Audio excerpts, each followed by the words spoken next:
Alhamdulillahi Rabbil Alamin.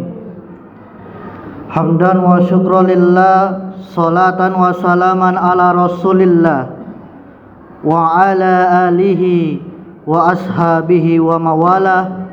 La haula wa la quwwata illa billah. Ashhadu an la ilaha illallah wahdahu la syarikalah wa ashhadu anna sayyidana Muhammadan abduhu wa rasuluhu alladzi la nabiyya ba'da.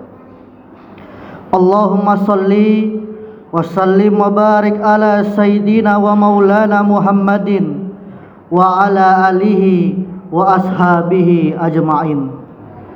Faya ayyuhal hadirun ittaqullaha haqqa tuqati wa la tamutunna illa wa antum muslimun. Wa qala ta'ala fi Qur'anil Karim, a'udzu billahi minasyaitonir rajim. Bismillahirrahmanirrahim. Ya ayyuhalladzina amanu kutiba alaikumusiyam kama kutiba alal ladzina min qablikum la'allakum tattaqun. Wa qala an-nabi sallallahu alaihi wasallam fil hadis, man shom ramadhana imanan wa ihtisaban ghufira lahu ma taqaddama min dzambi.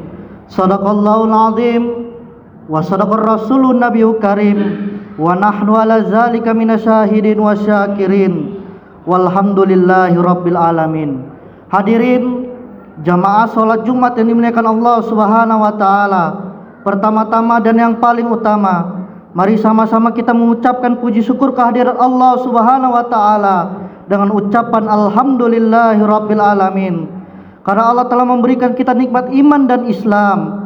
Berapa banyak orang di luar sana berstatus agama Islam, belum tentu diberikan Allah keimanan. Berapa banyak orang di luar sana yang mendengarkan azan, telinganya mendengar, matanya melihat, tapi tak bisa memenuhi panggilan Allah untuk melaksanakan kewajiban sholat Jumat secara berjamaah di Masjid Nurul Ihsan yang mulia ini. Maka patut kita syukuri hadirin, Allah masih meringankan langkah kita dan kelapangan waktu kita untuk melaksanakan sholat Jumat secara berjamaah di Masjid Nurul Ihsan yang mulia ini. Seiring sholawat dan salam senantiasa kita curah kepada baginda Rasul Muhammad sallallahu alaihi wasallam. Insyaallah kita menjadi umat yang dirindukan untuk mendapatkan syafaatnya di yaumil akhir. Amin ya rabbal alamin. Hadirin jamaah salat Jumat yang dimuliakan Allah Subhanahu wa taala, sebelum materi khutbah ini saya paparkan, saya mengajak khususnya kepada diri khatib pribadi, kepada kita semua, agar selalu senantiasa meningkatkan kualitas iman dan takwa kita kepada Allah Subhanahu wa taala. Takwa dalam arti menjalankan perintah Allah dan meninggalkan apa yang menjadi larangan-larangan Allah Subhanahu wa taala. Mudah-mudahan dengan modal takwa yang kita miliki, Allah masukkan ke dalam surganya. Amin ya rabbal alamin. Hadirin jamaah salat Jumat rahimakumullah. Alhamdulillah kita telah di penghujung bulan Sya'ban. Artinya dalam waktu 1 atau 2 hari kita menyambut bulan suci Ramadan, bulan yang kehadirannya begitu dinanti-nanti oleh kehidupan orang beriman kepada Allah Subhanahu wa taala. Kenapa kehadirannya begitu ditunggu, dinanti-nanti oleh orang beriman? Karena Rasulullah juga mengajarkan kepada kita, Rasulullah sangat merindukan untuk beribadah di bulan Ramadan.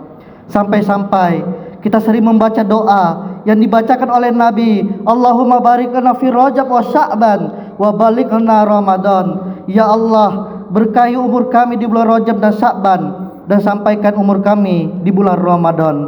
Tentu kita orang yang beriman merasakan rindu yang sangat, merasakan rindu yang begitu istimewa, karena kita oleh Allah masih diberikan kesempatan, diberikan kepercayaan kita untuk menunaikan ibadah-ibadah di bulan Ramadan. Karena hadirnya bulan Ramadan, bertambahlah bekal, bertambahlah iman kita, bertambahlah amal soleh kita untuk kita bawa pulang menghadap Allah Subhanahu wa taala. Jadi hadirin, kalau ada orang yang sampai detik ini masih diberi umur oleh Allah untuk bertemu di bulan Ramadan, tapi ia tidak senang, tapi ia tidak dinanti-nanti kehadiran Ramadan, maka mesti dipertanyakan keimanan hamba tersebut. Ada apa? Kenapa tidak bisa rindu dengan hadirnya Ramadan? Jadi hadirin, supaya Ramadan ini menjadi bulan istimewa, menjadi bulan yang sangat luar biasa untuk hati kehidupan orang yang beriman kepada Allah, maka kita harus persiapkan bekal kita di hadapan Allah Subhanahu wa taala. Bekal yang pertama adalah bekal keimanan. Hadirin, jaga keimanan kita baik-baik, jaga keimanan kita agar kita tidak terlepas dari hati kita, supaya tidak lepas dalam kehidupan kita. Akidah kita, keimanan kita harus kita perkokoh, harus kita perkuat di hadapan Allah Subhanahu wa taala. Karena sejatinya iman tersebut sifatnya adalah iman itu, kata Rasulullah, kadang-kadang naik, kadang-kadang turun. Jadi hadirin, supaya iman itu naik, tambah amal taat kita, tambah amal soleh kita, dan iman itu bisa turun karena maksiat kita di hadapan Allah Subhanahu wa taala. Jadi hadirin, karena panggilan puasa juga adalah panggilan iman. Ya ayyuhalladzina amanu kutiba alaikumusiyam kama kutiba alal ladzina min qablikum la'allakum tattaqun. Wahai orang-orang yang beriman, diwajibkan atas kamu berpuasa sebagaimana diwajibkan atas orang-orang sebelum kamu, agar kamu menjadi orang yang bertakwa. Keimanan adalah keyakinan yang ada di dalam hati dan dilakukan kebenarannya oleh amal perbuatan. Hadirin, dengan hadirnya bulan Ramadan, kita berpuasa di bulan Ramadan, maka bertambahlah iman kita di hadapan Allah Subhanahu wa taala. Dan di salah satu hadis Rasulullah SAW, man shoma ramadhana imanan wa ihtisaban ghufira lahu ma taqaddama min zambi. Barang siapa yang berpuasa di bulan Ramadan atas dasar iman, maka Allah akan ampunkan dosa-dosanya yang telah lalu. Jadi hadirin, bekal yang pertama adalah bekal keimanan. Bekal yang kedua yang harus kita persiapkan untuk menyambut bulan suci Ramadan, kita harus membersihkan diri kita, bersihkan dosa-dosa kita. Kalau kita berdosa dengan manusia, maka jangan malu kita berminta maaf. Jangan gengsi kita untuk mengutarakan dari lisan kita ini untuk berminta maaf kepada saudara-saudara kita, kepada sanak keluarga kita, kepada tetangga kita. Maka orang semacam ini mulia di hadapan Allah Subhanahu wa taala. Karena kata Allah, iwal kadhibil ghaiz wal afin anin nas, yaitu orang yang menahan amarahnya dan memaafkan kesalahan orang lain. Wallahu yuhibbul muhsinin, dan Allah mencintai orang yang berbuat kebaikan.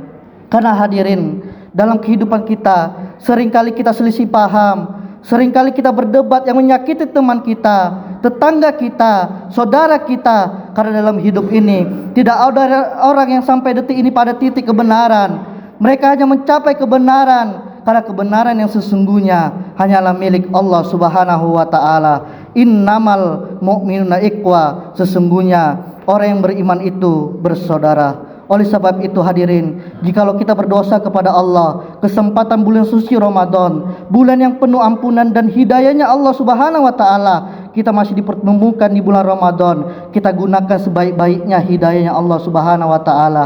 Tidak ada manusia yang tak berdosa hadirin. Begitu juga orang yang bertakwa. Tapi bedanya dengan orang yang bertakwa, ketika dia berbuat dosa, dia langsung minta ampun sama Allah. Kata Allah, wasari'u ila magfiratin min rabbikum, segeralah kamu menuju ampunan Allah, wa jannatin arduha samawati wal ard, yang dimana surganya seluas langit dan bumi, uiddat lil muttaqin, diperuntukkan untuk orang-orang yang bertakwa. Jadi hadirin, tetaplah kejar hidayah Allah Subhanahu wa taala. Tidak ada yang paling dirindukan oleh hati melainkan tetesan air mata khusyuk seperti pertama kali mendapatkan hidayah. Inilah bekal yang kita yang kedua, agar kita mendapatkan keistimewaan di bulan Ramadan. Hadirin jamaah salat Jumat rahimakumullah, bekal yang ketiga adalah apa yang harus kita persiapkan. Kita harus target amal. Apa target kita berjumpa di bulan Ramadan hadirin? Apa target yang harus kita niatkan supaya kita berhasil dengan hadirnya bulan Ramadan? Orang yang beriman tidak mungkin mengentengkan masalah niat. Innamal a'malu binniyat, sesungguhnya segala amal itu tergantung kepada niatnya. Seseorang ketika akan bertemu dengan Ramadan harus punya target. Misalnya seorang kuli bangunan, seorang yang pekerja keras, seorang yang petani, seorang nelayan, maka niatkan dalam hati, saya harus full puasa di bulan Ramadan. Saya harus membaca Al-Quran. Betapa kita rindu masa kecil kita. Sejauh apapun dunia mengubah kita saat ini, ingat, dulu kita adalah anak yang rajin mengaji sehabis maghrib hadirin. Kenapa penting Al-Quran dalam kehidupan kita hadirin? Rasulullah pernah bertanya kepada Allah di surah Al-Furqan, di surah 25 ayat ke-30, posisi sebelah kiri bawah. Wa qala rasulu ya rabbi inna qamitaqaju hal Qur'ana mazura. Ya Allah, bagaimana nanti umatku menjadikan Qurannya diabaikan. Mereka punya Quran tetapi hanya pajangan di lemari. Mereka punya Quran dibaca khatam 30 juz, setelah itu tak dibaca lagi. Mereka punya Quran tetapi berdebu di rumahnya. Lebih sering megang handphone dibandingkan megang Quran, hadirin. Pegang erat Quran ini, hadirin, karena ini merupakan pedoman kehidupan kita, pembeda mana yang hak dan mana yang batil. Lalu target amal kita adalah perbanyaklah sedekah. Itulah bentuk rasa syukur kita di hadapan Allah Subhanahu wa taala. Makanya kata Allah, peringatan Allah, la in sakartum la azidannakum wa in kafartum inna azabi lasadid. Kalau engkau bersyukur terhadap nikmatku, maka akan aku tambah. Tapi apabila engkau kufur terhadap nikmatku, sesungguhnya azabku sangat pedih, kata Allah Subhanahu wa taala. Tanda kita bersyukur adalah ketika kita tidak tertarik menjadi orang lain hanya karena kehidupan dunianya berada di atas kita. Makanya ketika Allah belum mengizinkan kita untuk mendapatkan apa yang kita minta, sesungguhnya Allah telah menyuruh kita untuk mensyukuri apa yang sedang kita punya. Contohnya, ketika Allah berikan kelebihan rezeki, uang yang banyak, artinya saat Allah menaikkan level keuanganmu, jangan naikkan level gaya hidupmu, tapi naikkanlah level sedekahmu. Salah satu ciri orang yang bertakwa, kata Allah, surah Al-Imran ayat 134, alladzina yunfikuna fis sarai wad dharra, yaitu orang yang berinfak di jalan Allah dalam keadaan lapang maupun sempit. Hadirin, pelit tak akan menjadikan diri kita kaya, dan berbagi tak akan menjadikan diri kita miskin. Sesungguhnya kebaikan yang kita lakukan dengan ikhlas justru akan melipat gandakan rezeki kita, membukakan jalan kemudahan di setiap kesulitan, dan mempercepat terkabulnya doa. Hadirin jamaah salat Jumat rahimakumullah, kesimpulannya, tak seorang pun bisa pergi kemanapun yang ia mau tanpa persiapan, dan tak seorang pun yang mengundang tamu tanpa mempersiapkan diri untuk menyambutnya. Sama halnya menyambut bulan suci Ramadan, seseorang itu harus persiapkan diri. Yang pertama, bekal keimanan. Yang kedua, bekal bersihkan diri kita dari dosa-dosa. Dan yang ketiga adalah bekal target amal. Barakallahu li wa lakum fil Qur'anil azim, wa nafa'ni wa iyyakum bima fihi minal ayati wa dzikril hakim. Aqulu qouli hadza wa astaghfiru innahu wal ghafurur rahim.